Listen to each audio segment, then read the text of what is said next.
La suite du journal avec cette mission de la Cour pénale internationale CPI qui vient de séjourner à Libreville dans le cadre de l'examen préliminaire des faits survenus avant et après l'élection présidentielle du mois d'août dernier.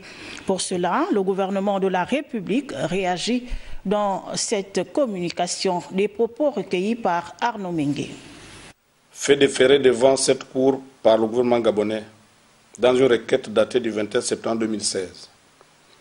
Le Gabon étant signataire du statut de Rome instituant cette juridiction pénale internationale. La démarche du gouvernement gabonais, faut-il le rappeler, visait d'une part à susciter l'ouverture d'une enquête et d'autre part à prévenir et à dissuader la commission d'autres actes de violence qui auraient pu davantage porter atteinte à la cohésion nationale.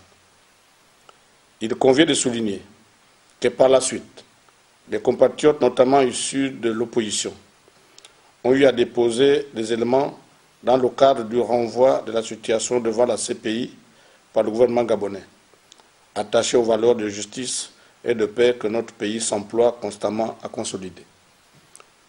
Nous nous réjouissons à ce sujet, de manière générale, de la calmie observée sur l'ensemble du territoire national.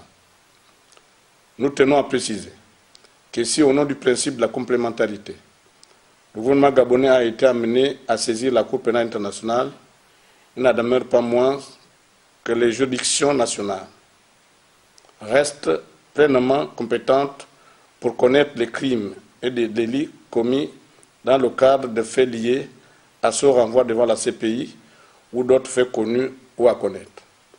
C'est pourquoi, après le séjour des experts de la CPI, en qualité de ministre de la Justice, garde de Sceaux, chargé des droits humains, j'invite toutes les parties à attendre, dans la sérénité et la préservation du vivre ensemble, des conclusions de cette mission.